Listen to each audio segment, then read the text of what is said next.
Thank you, Alex. Thank you so much for the kind introduction, and thank you, DLD, for inviting me. I appreciate it very much. Yes, my name is Vincent Immanuel Herr. There you see my picture. The question that really keeps me up at night is, how can we save Europe? And I think that's why we all are here. And I already want to say a big thank you to all of you for making this commitment, for really caring, and for having an impact. So what is the key factor in determining a good European future? Is it the digital revolution? Is it preventing the next Brexit from happening? Is it fighting populism, fighting nationalism? I want to argue today that while all of these points are important, I want to add one more layer, if you will, and that layer is European youth. And I believe that the more we empower youth, the more we give them a voice, bring them on board as equal partners, the better we will do as a European society, and the better our European future will look like. So I've prepared for you 10 points, very quick, shouldn't be too long, on how we can bring youth on board. And these points are not just all my points. Over the last few years, I've traveled over 20 EU member states, interviewing and talking to young people.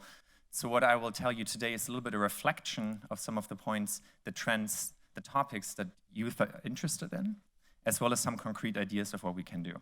Let's get started. Point number 1, introduce suffrage with 16. With the exception of Austria, no country in the European Union has this so far. But if we want to empower youth, we have to start by taking them seriously as political agents of change. Young people have proven time and again that they are absolutely capable of making political decisions. And giving them the suffrage with 16 would just be a very consequential and very encouraging step in the right direction. Citizenship education. I argue being a citizen starts at school. It starts in the way how we learn what it is like to be a European citizen, to learn about our rights. Sadly, when I travel Europe, I've not really seen any comprehensive plan in which young pupils are educated about the European Union, their citizenship rights, and their responsibilities, as well as privileges of being part of this European Union.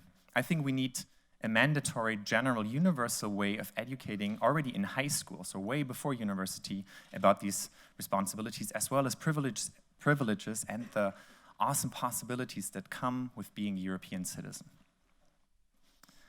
English as official language. We all speak English here. The funny thing is most of us in this room are not English native speakers, right? And that's the same thing that happens to me when I travel. When I go to Latvia, when I go to Portugal, when I go to France, when I go to Greece, I speak in English with those folks. And they speak English with each other. I'm 30 now, so the 18-year-olds, they speak even better English. And that's how they converse. That's how they converse digitally, online, and so on and so forth.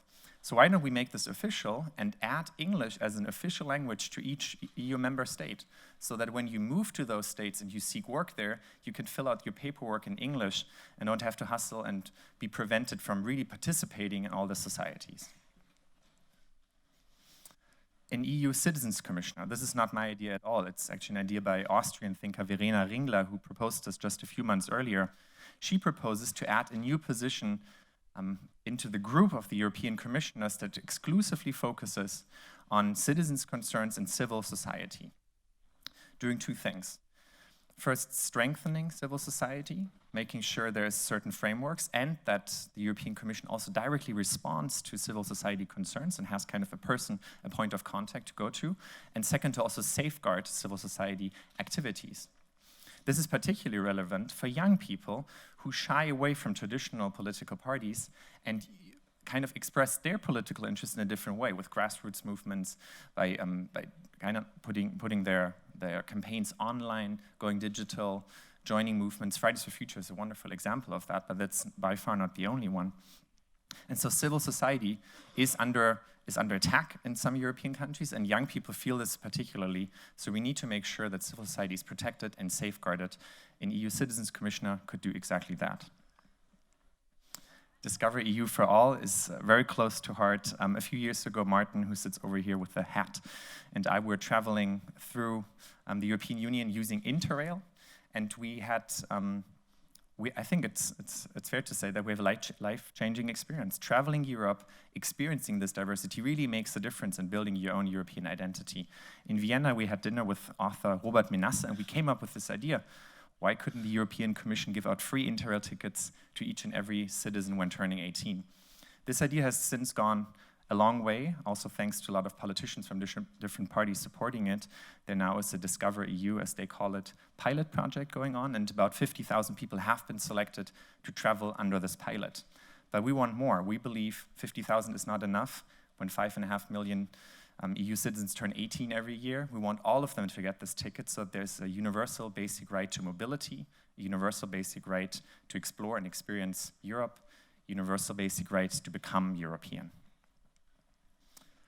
A European Youth Council. Young people are underrepresented in traditional political representations in the Parliament, the European Commission, on a national level. Wherever you look, young people are not really there where important decisions are being made. And that is fine. I mean, elected office usually comes with experience, and that's okay. At the same time, young people's concerns, voices, ideas, they often fall short. They're just being overlooked. So a solution could be European Youth Council. This is actually inspired by Ireland. In 2016, they introduced something what they call the Citizens' Assembly. Here's the catch. The majority of the Citizens' Assembly are randomly selected citizens. So they don't apply or anything like that. They have been randomly assigned. And this Citizen Assembly advises the government and the Parliament on important decisions. They don't get to make the decisions, but they're an important advisory board. We could have the same thing on a European level. You have randomly selected young adults, let's say between the ages of 16 and 30, from each member state, advise the European Commission, advise the Parliament on important decisions, and make sure they have a voice. Number 7, imagine a continent where we would actually harness 100% of our potential, not just half of it. Well, this continent is not the European Union, it's not Europe right now. In fact, gender equality is not doing too well. The European Institute of Gender Equality, kind of the Commission's agency on that, calculates that gender equality is only at 66% in the European Union. And there are a few areas where this is particularly precarious. That is violence, for once. And the other point is positions of power. Women are absolutely underrepresented wherever decisions are being made. And this hampers our ability to make good decisions, to make future-oriented decisions, to make decisions that really take all points into consideration. I would propose that we could follow some national leads. For example, Iceland just, I think 2 years ago, a little less than that, has outlawed unequal pay for women and men. So it works, you could do that. Or Germany right now has a proposal, it is just a proposal, but I think it is an interesting one. They call it the gender parity law. The idea is to introduce mechanisms into the voting systems in the country to make sure that Parliament has 50% women and 50% men, kind of like the general population. It would make sense to me. I don't think equality, unfortunately, comes by itself, so sometimes we have to push it a little harder. And maybe that also means that men have to push a little harder and recognize gender equality is an issue for them as well. Kind of related to that, and going back to young Europeans, a lot of young Europeans grow up in an environment that is very diverse. They have LGBT friends, they have friends with migration background, they have friends with refugee background sometimes. They're very interested in these kind of topics. Of course, this varies in different regions in Europe. Some countries are much stronger on fostering diversity than others, but generally speaking, the younger generation is more open to the idea of diversity than their parents' generation. So the young European generation, they look at institutions in Brussels and so on, and they're surprised and wondering why this diversity is not better reflected in political leadership. Where are the people of migration background? Where are all the people standing up for LGBT rights, particularly in some countries that still oppress these kind of people?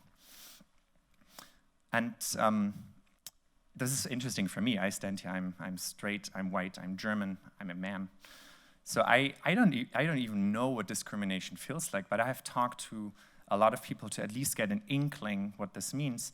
And I also know that for people like me, and quite honestly, there's a lot of people like you, like me in this room, I think for us it also means sometimes to maybe start listening a little bit more and not assuming that I know all the answers, because I don't. And the more diversity, the better the ideas, the solutions that we can bring forward. And this is absolutely what young Europeans are interested in as well. Ursula von der Leyen proposed the European Green New Deal. I think it's a fantastic idea. I would just caution one thing. Don't do it top-down, kind of do it by introducing and bringing on partners and trying to do it bottom-up.